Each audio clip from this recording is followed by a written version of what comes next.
So how do you pass your real estate exam? Learning your vocabulary first, and then your real estate questions for national and state. So we're continuing today with more vocabulary. And so we're continuing on with number 151. It is a resource from Quizlet that is on there for 301 vocabulary terms. Okay. So we left off with 150. Today is 151. It is a series of vocabulary only, and it is on the playlist on YouTube under vocabulary. Okay, so let's get with it. An interest in real property that lasts for the duration of a person's lifetime. What is that called? Type your answer in the chat, please. That's how we do it.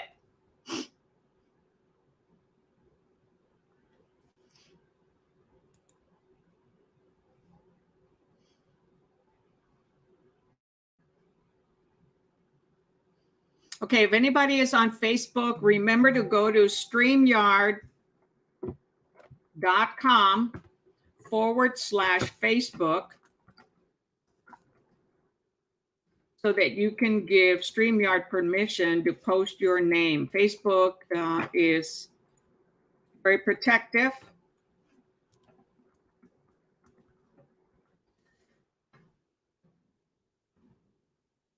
So go to this website, StreamYard.com/Facebook, if for some reason you are on Facebook, and you'll be able to see the name as you see here, YouTube AgentPrep or AgentPrep or StreamYard. Otherwise, you will just see Facebook. Okay, so does anyone know an interest in real property that lasts for the duration of a person's lifetime? What is that known as?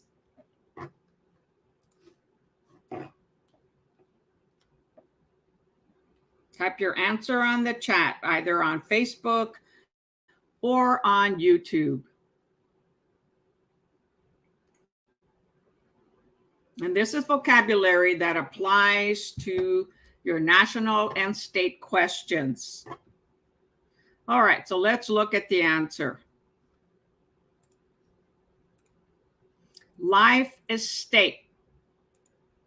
So an interest in real property. They don't own the property, but it lasts for the duration of their life. That is because the owner that owns the property, or maybe they passed away and they put in their will that their spouse would live on the property until they pass away. So that is a life estate. All right, number 52. A person with the right high MZ tax. No, fee simple is the full ownership, okay, of property. You have all the bundle of rights. That is fee simple, the type of ownership that has all the bundle of rights. This is not that. This person does not own the property. They get to use it kind of like a lease, but for their entire life. So it is a life estate. Okay. An estate is interest in real property. Okay. So they only have an interest. Okay. But thank you for that. Hopefully that helped you understand it. A person with the right to use and occupy real property for the term of a life estate. So who is the person with the right to use and occupy real property for the term of a life estate?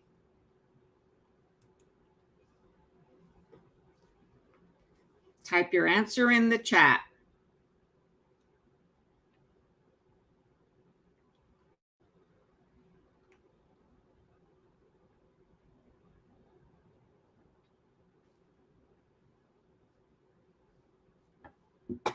Anybody? That is a live tenant. A person with the right to use and occupy real property for the term of a life estate. So the person that was given the life estate, they're called a life tenant. It's like a lease, okay? They're leasing it, but they're not necessarily having to pay like a tenant at an apartment or a condo or a home. Okay? You're very welcome. All right, next. An amount and adjustable rate mortgage may increase over the life of the loan. Okay, so adjustable rate mortgages called ARMs are typically an odd number, except that they can be also for 10 years. So they'll typically be 1, 3, 5, 7, or 10, 9, 10 years. At the end of that term, the interest rate may increase or it may go down. So amount and adjustable rate mortgage may increase over the life of the term. What would that amount be? So the acronym is ARM. Okay, no one is taking a chance to answer. Come on, type your answer in the chat. Okay, this is an opportunity for you. Should you get it incorrect, I'll help you understand it. Lifetime cap. So interest in ARMs, okay, can adjust at the end of the term if the individual does not refinance it. Okay, but there will be a cap, okay, for that adjustable rate mortgage. So it's the may increase over the life of the loan. Okay, so if the loan is for 10 years and it is an adjustable rate mortgage, then it could adjust, but only they do put a limit on the amount of interest rate that it could adjust. So that is the lifetime cap. All right, next. And also look at the little pictures on there, because sometimes they help you give you an opportunity to know what the answer might be, might give you a clue. Okay, financial planning tool using a provision of the tax that allows for capital gains on the sale of an investment property to be deferred if the proceeds are used to purchase another similar investment property. So these are tax laws that allow investors to not have to pay the capital gains. So what is that financial planning tool using that provision of the tax that allows them to defer that tax payment when they are purchasing another similar property that actually has to be more expensive? Type your answer in the chat. In the chatty chat, either on Facebook or on YouTube.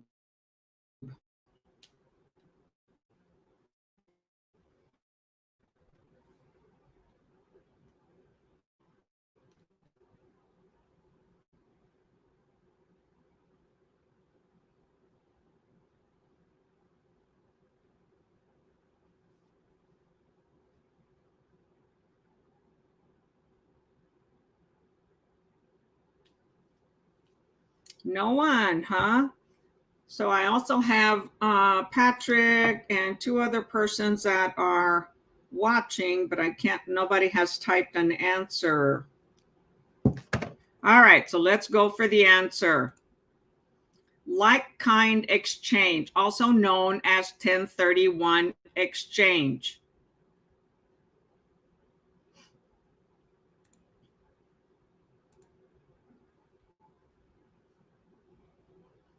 Okay, next. Just bear with me a moment here. I want to check something out.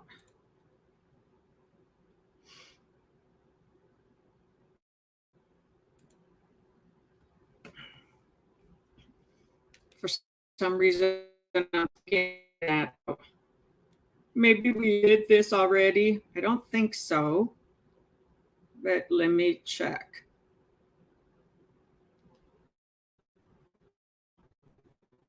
Just bear with me a moment.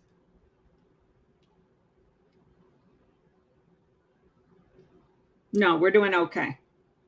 So on the 30th, we finished at 151. All right. So a legal business entity that has some features of a corporate entity. Okay, a legal business entity that has some features of a corporate entity, such as member protection for the debts and obligations of the entity, and features of a partnership such as a flow through taxation. Think about it and type your answer in the chat. It is more challenging this way, but it's going to help you understand, okay, the meaning of definitions instead of just having multiple choice. Yes, that's much easier. However, a lot of people are still missing them.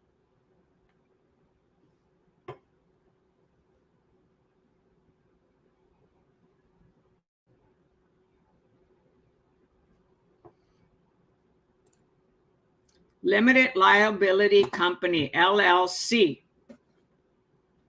Okay, an LLC has some features of a corporate entity, but not as much when it comes to tax write-offs and things like that, or paying yourself through a corporate entity is how you can do it. So your corporate entity could pay for you, but this is a limited partnership, and that is limited liability company, LLC. All right, next. A legal business entity in which the partners are protected from the debts and obligations of the company and are also protected from liability for acts of other partners. So what kind of legal business entity is that?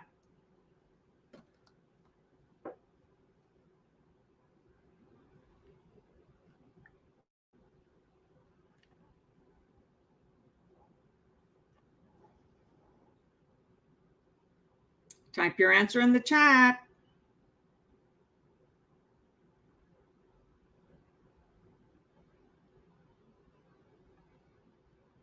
I don't have many brave souls today. Hi, Elida. Okay, the answer here is limited liability, limited partnership, LLP. The other one was limited liability corporation, LLC. So this is a limited liability with limited partnership, right? So the difference, because this says in which the partners are protected from debts and obligations of the company. So they're only liable for their individual and are also protected from liability for acts of the other partners. So they're only liable for their portion of it. That's a limited liability, limited partnership. Long answer. All right, next, 57. A legal business entity in which there is at least one general partner and at least one limited partner. The general partner is responsible for the day-to-day operations, and the limited partner makes an investment in the business. So one business partner could be a quiet partner, they call it, which they don't get involved in the day-to-day operation, just like the general partner does. They're involved in the everyday activity, making decisions. The others can be silent partners. So what type of business entity, legal business entity is this? And you're wondering, why do I need to do this? Because once you start growing and you might want to form a limited liability company or a partnership, hi Jennifer, or a corporation. All right, so let's check it out. A limited partnership. So this is where there's a general partner responsible for day-to-day operations, and the other limited partner makes an investment. So they're more of a silent partner. Okay. The other one was the partners are protected from the debt and obligations of the company and are also protected from liability for acts of other partners. Okay, so here all of them are participating, but they're protected if one of them makes some really big debts. Okay, and then the one prior to that was a legal business entity that has some features of a corporate entity. Okay, and some features of a partnership, such as flow through taxation, right? And that was limited liability company, but it's not quite a corporation. All right, number 58. Hi, Julie. So there's two other people I can't tell that are who are watching. Okay, broker who has certain duties to a buyer, seller, or both in a real estate transaction, but does not represent either in a fiduciary capacity. What is this broker called? Remember, there's different types of representation, and there's one that represents the buyer, there's one that represents the seller, and if both transactions, both sides of the transaction fall under one broker, what is that broker? So it says broker has certain duties to a buyer, seller, or both in a real estate transaction, but does not represent either in a fiduciary capacity. The agents that were assigned are the ones that actually represent each of the clients. So what is this broker called? No brave souls today. Interesting.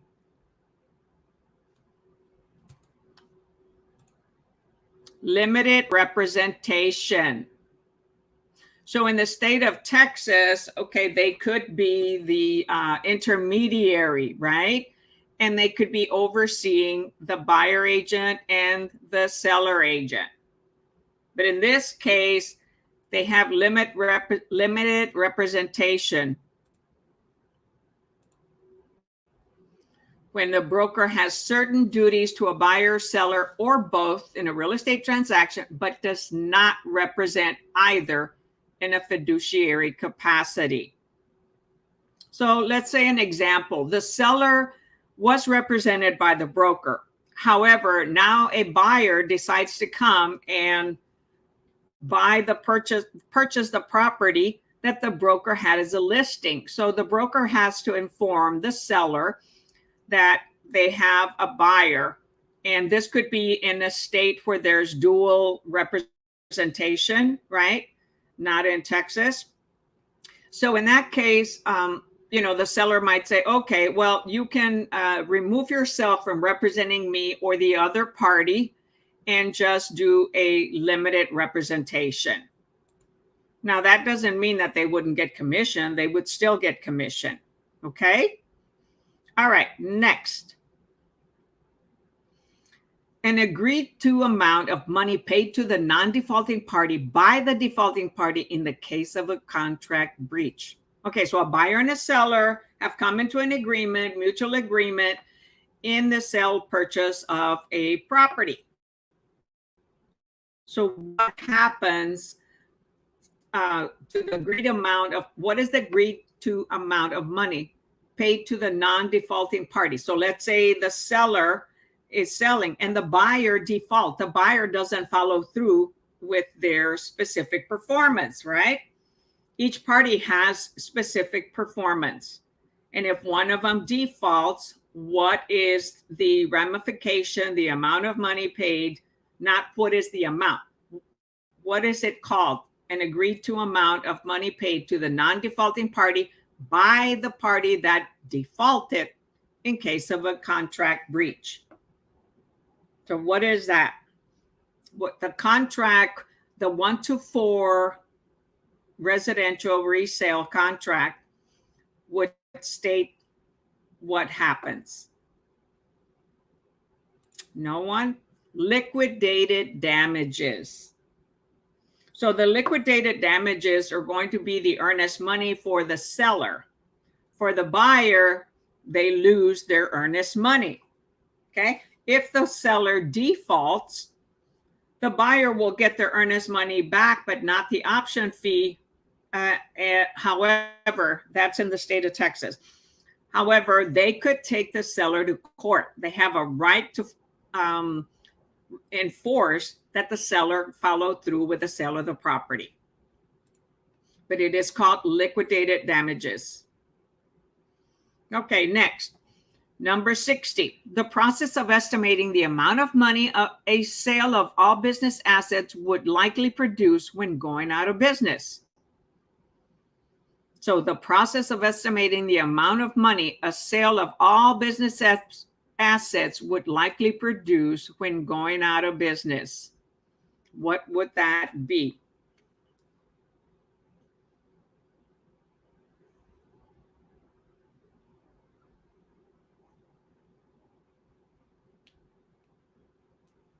Type your answer in the chat.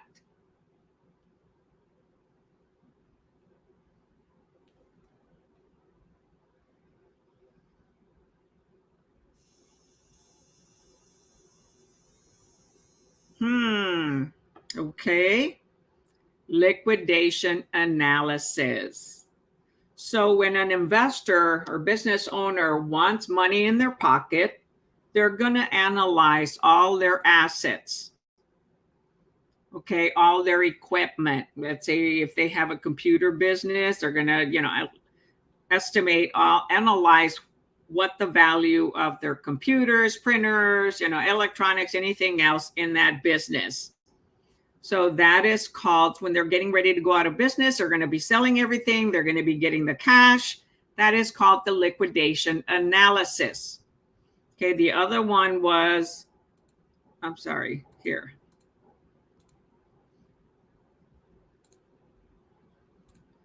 Liquidated damages, okay, however, that was for a contract. This one is when they're going out of business, not because they're losing it necessarily, okay, but they just want the cash. They want to cash out. That is called liquidation analysis. Next, 61, the ability of an asset to be converted into cash. The ability of an asset to be converted to cash.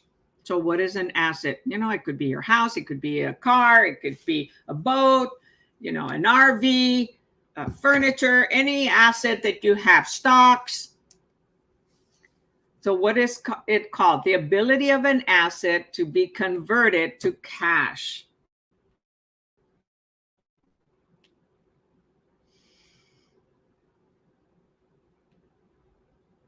Type your answer in the chat. Nobody is taking a risk today.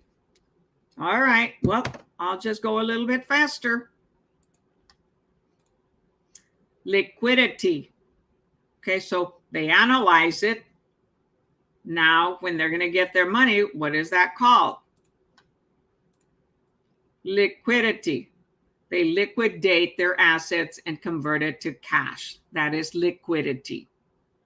So that is something that they can sell in a short time. Certain stocks, they may not be able to, liquidate right away. And residential properties, commercial properties, also may not be able to be liquidated really fast. But in this fast market of seller's market, hey, it could happen within 30 days or less. All right, number 62. Notice of the existence of a court action involving real property. Gives constructive notice of the court action. So a notice of the existence of a court action involving real property. Gives constructive notice of the court action. You might look a little bit at the picture. Type your answer in the chat.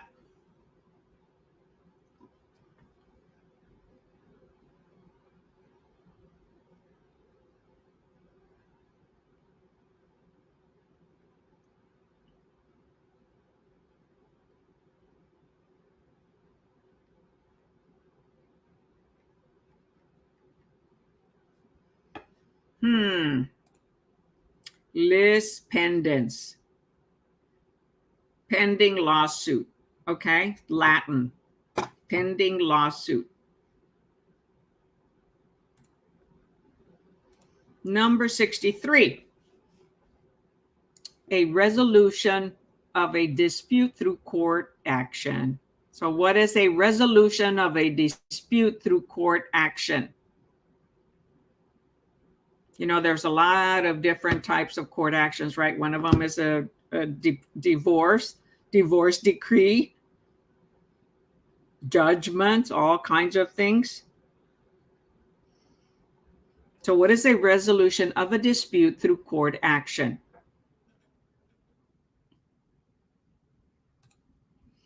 Litigation. So litigation is the dispute. So in a contract, the first process is, hey, try to work it out amongst ourselves. If not, then go to mediation. And secondly, then go to arbitration. And then if not, to litigation to the courts. Okay, through court action. That'll be litigation. All right. A fee charged. Okay, let me just check. Nobody here. A fee charged by a mortgage lender for making the loan, which is paid at closing, often a percentage of the principal mortgage amount. So a fee charged by a mortgage lender. So a buyer is going to a mortgage lender to borrow money to purchase a home. And so that fee charged by a mortgage lender for making the loan, which is paid at closing by the buyer, unless the buyer asks for the seller to contribute towards their closing costs, often a percentage of the principal mortgage amount. So it's a percentage of the amount that the lender is going to loan, not the purchase price, but of the amount that the lender is going to loan. It could be a 90% loan, 80% loan of the purchase price. For a VA, it could be 100%. Okay, so, and for an FHA, which is 3.5% down, it could be 96.5. But what is that fee that a mortgage lender will charge in order to make that loan?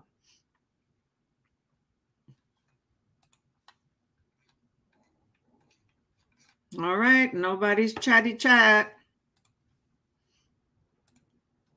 The loan origination fee.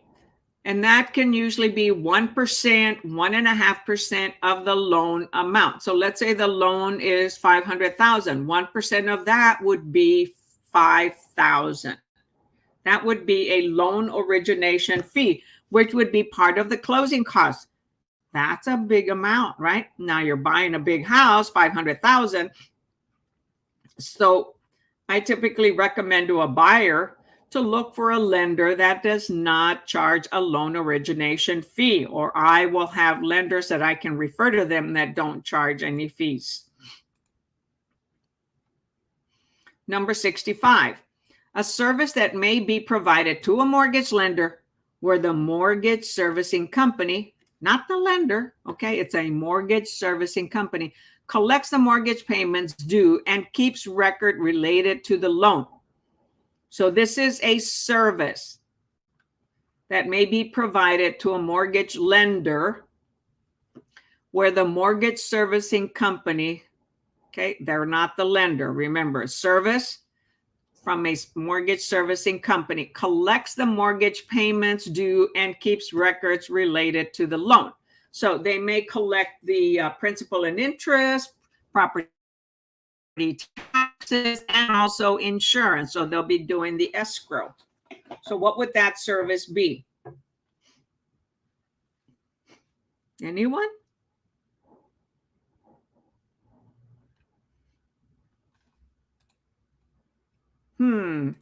Okay.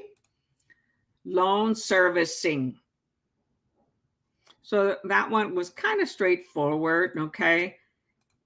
It's what is the service for a lender? So it's called a loan service, to keep all the records related to the loan service. Loan servicing, pardon me.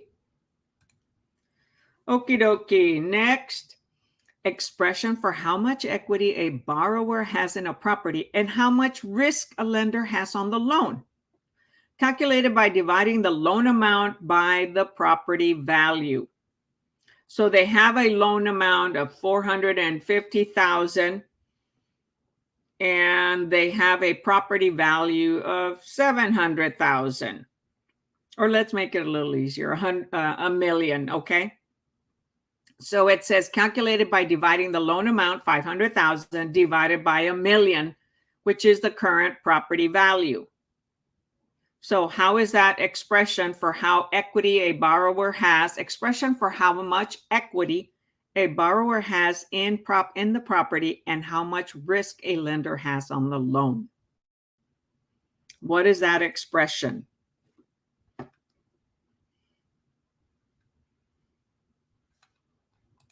Type your answer on the chat. Now we are live, but no one is responding. So I'm just double checking all my screens. All right, that is the loan to value ratio, the LTV. Know these acronyms, y'all. Know the acronyms, know these terms. Loan to value ratio. So the lender doesn't want to take as much risk, okay, on a loan. And therefore, they're going to look at, what is the loan amount divided by the value of the property. So if it's, so that's 50%. If it's 500,000 divided by a million, the loan to value is 50%, right? All right, 67. A method of legally describing a parcel of real property based on the plat may for the property being identified. No, it should be made. A method of legally describing a parcel of real property based on the plat map for the property being identified. Okay, and this is a plat map. Oops. You see that subdivision there with all those little gray locations and white? That is a plat map, a subdivision of all the lots that are in that subdivision. So what is that method, okay, of describing each parcel of real property based on the plat map?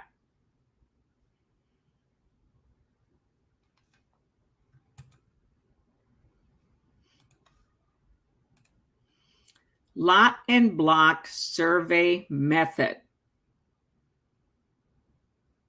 Okay, lot and block survey method. The other one is a government survey method, but that deals with acreage. Okay, this one here, it says lot and block. Why? Because when you look at this picture, okay, there's going to be several blocks in that subdivision. So they look at the lot number, like that green one, within that block. And what block number is it? So lot and block survey method. Number 68. The difference between the index rate, such as the prime rate, and the interest rate charged on the loan. So what is that difference between the index rate and the interest rate charged on the loan?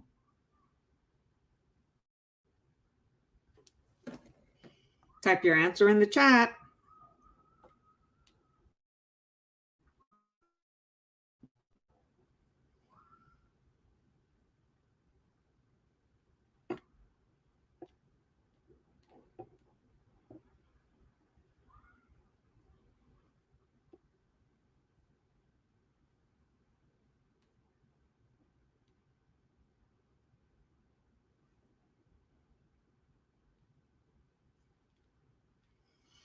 All right, no response. The margin.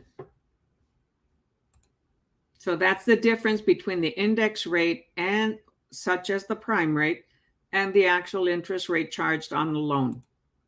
The margin.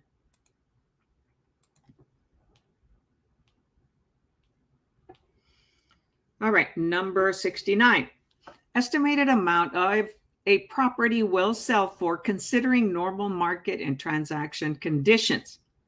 So what is an estimated amount a property will sell for considering normal market and transaction conditions?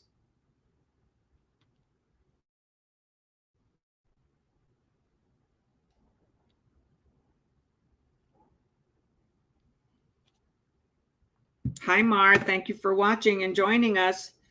So anybody that just came in, we're continuing vocabulary. We started with vocabulary number 151 from Quizlet Plus, which you see up here on the left-hand corner.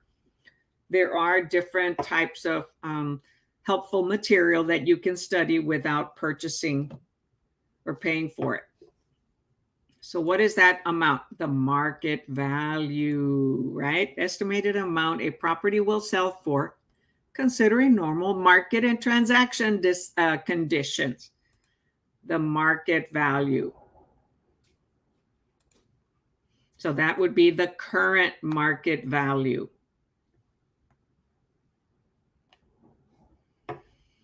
All right, next, number 70. Okay, a dispute resolution method in which the parties agree to use the services of a neutral third party to facilitate reaching a dispute settlement. So a dispute resolution method, okay, and both parties, okay, end up using the services of a neutral third party. The neutral third party is not necessarily making the decision. It's asking both parties to help them come to a decision and agreement.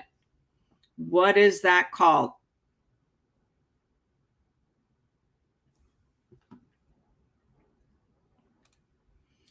That is called mediation.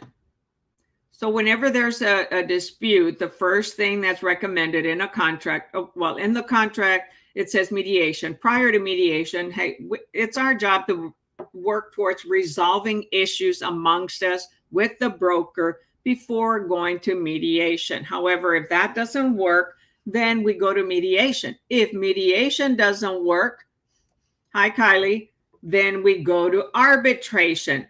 And mediation, the mediator, okay, is a neutral third party, and they ask both sides questions so that they can come to an agreement. If it doesn't come to an agreement, then an arbitrator will be hired. The arbitrator will listen to both sides, and the arbitrator makes the decision.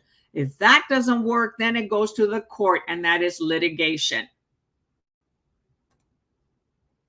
A lot of legal terms, right?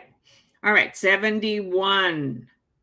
When two parties agree on the essential elements of a contract, what is that called? When two parties agree on the essential elements of a contract.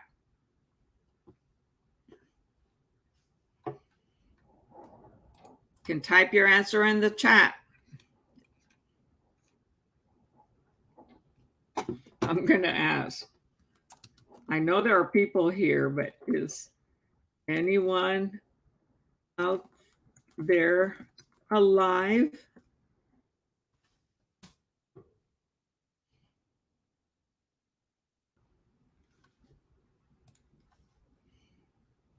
All right, that is meeting of the minds. Okay, they came to a mutual agreement, and so it's called meeting of the minds. When two parties agree on the essential elements of a contract, their minds come together, right? It's a mutual agreement, meeting of the minds.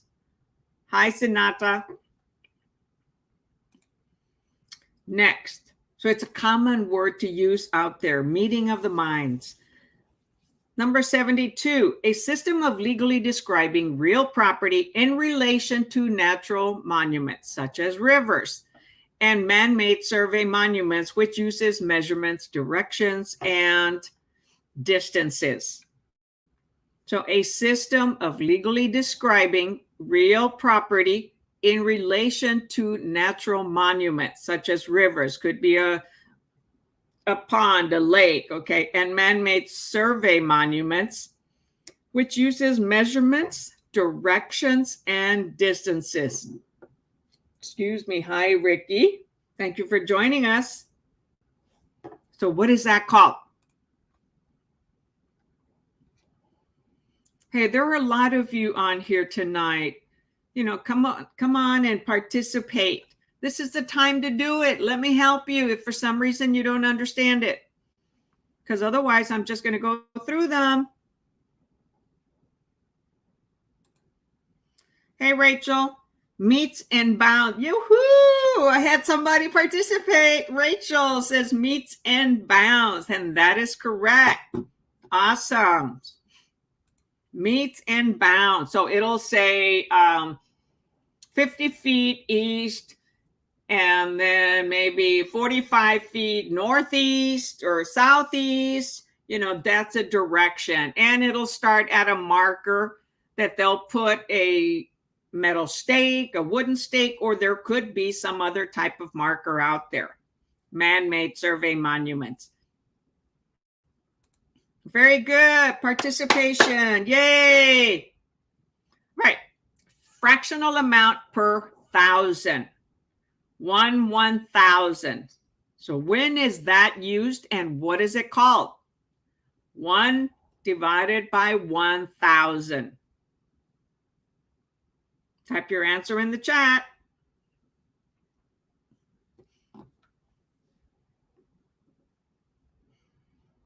By the way, for those of you that are on YouTube, hey, click that thumbs up, okay? Let me know you're here and that you're enjoying this class. If you're not, then don't hit the thumbs up and don't hit the thumbs down, okay? I always believe if you can't say anything nice, don't say anything. So tap that subscribe button or go to YouTube and tap the thumbs up, okay?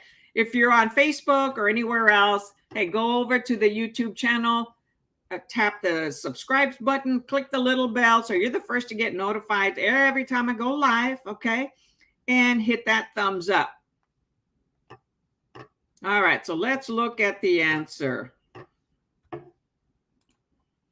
Mill, and where is it used? When calculating property taxes. Okay, so 1/1000, that is a mill, kind of like a million, but it's actually in Latin mil. Un mil, 1/1000.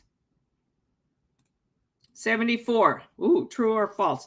False or incorrect statement or representation of fact. What is it called? False or incorrect statement or representation of fact. So they're misrepresenting certain facts about the property that are false or incorrect. Type your answer in the chat. Hi, Rachel. Nice to have you here. And Ricky, Sinata, Kylie, Mar, and there were some others, but I don't see the names. Elida, MZ Tax 09, not sure who that is. Hainsworth. Okay, misrepresentation. So when somebody is making false or incorrect statements or representation of fact, so that is called misrepresentation. No, not, well, it could be misrepresentation, you know, it is illegal, okay, it's fraud. However, it's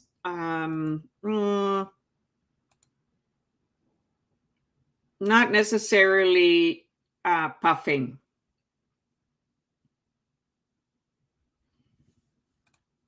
Okay, however, anybody who misrepresents themselves or advertisement with an intent of malice, then that is fraud. That is illegal. And it could be not disbarred, okay? Our license revert, not mine, okay? Never happened. I do things straightforward, legally, and I've been in the business many, many years, and have done well and not gotten into any trouble. And I plan to continue that way. All right, number 75. Yes, I got it, Rachel. Okay, marker or reference point used in the meets and bounds method of surveying land. So you see, you got a picture there. That's a pretty nice marker. Okay, it says General Land Office Survey. So what is the marker or reference point used in the meets and bounds method of surveying land? Which, we just answered one question or one vocabulary glossary definition, right? That was called meets and bounds, when you're measuring different points, different directions, and starting at some type of marker that is man-made. So what is this one called?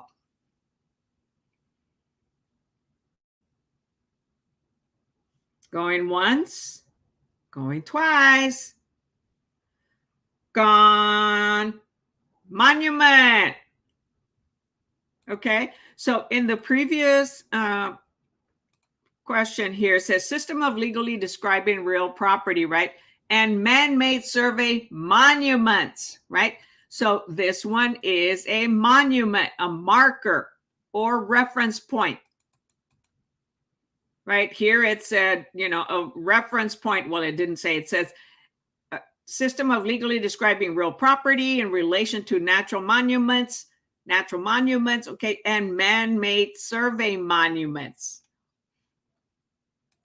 So that monument, so here, they're saying, it could be north, east, south, west, directions, but this marker is actually called the monument. It's put at every corner of the property. Yes, it's the beginning and end point.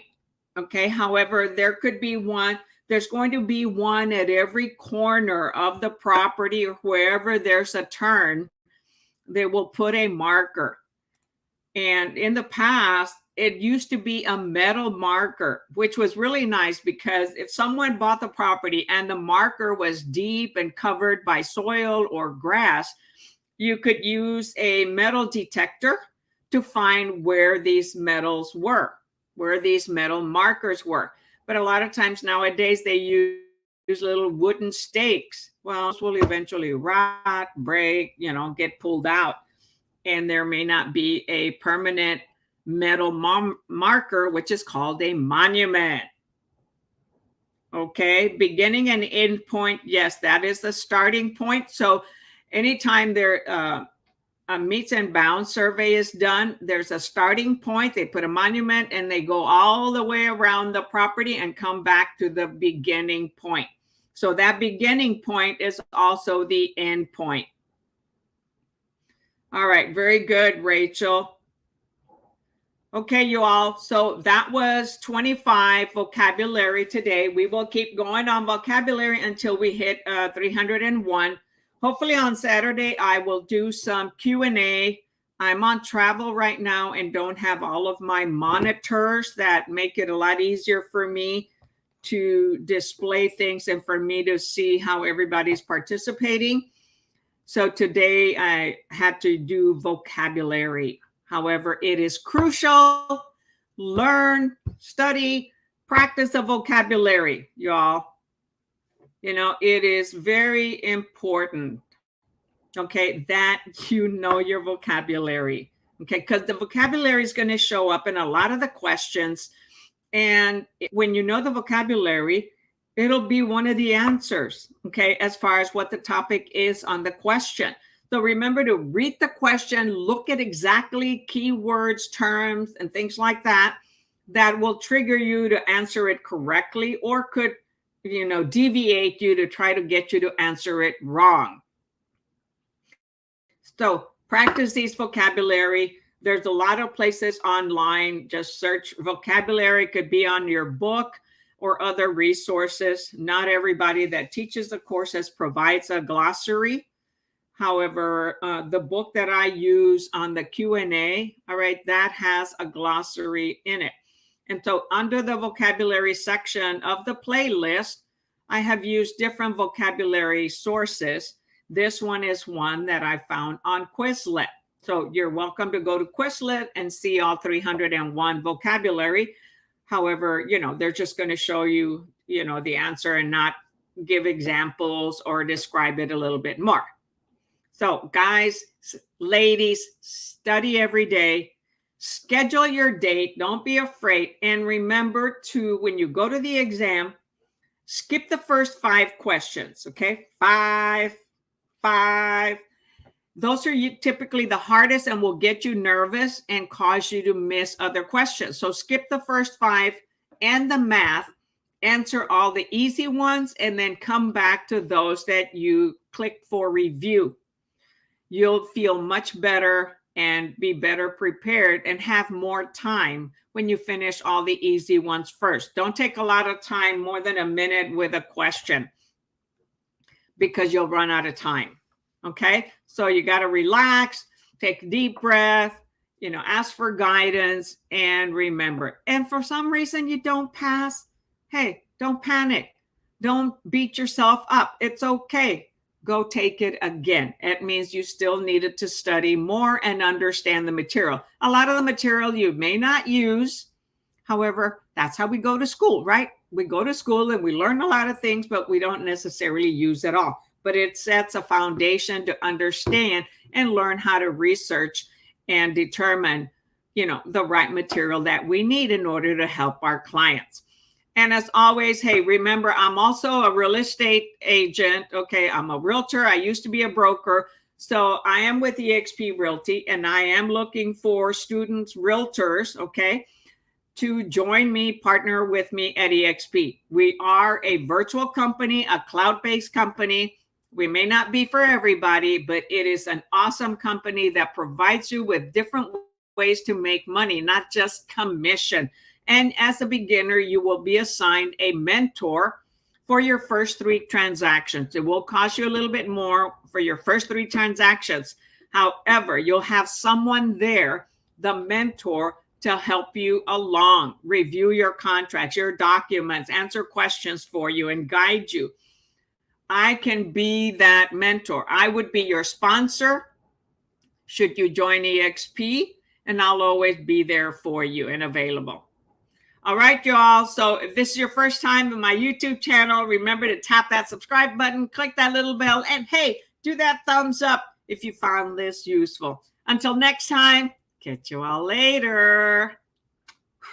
Love ya.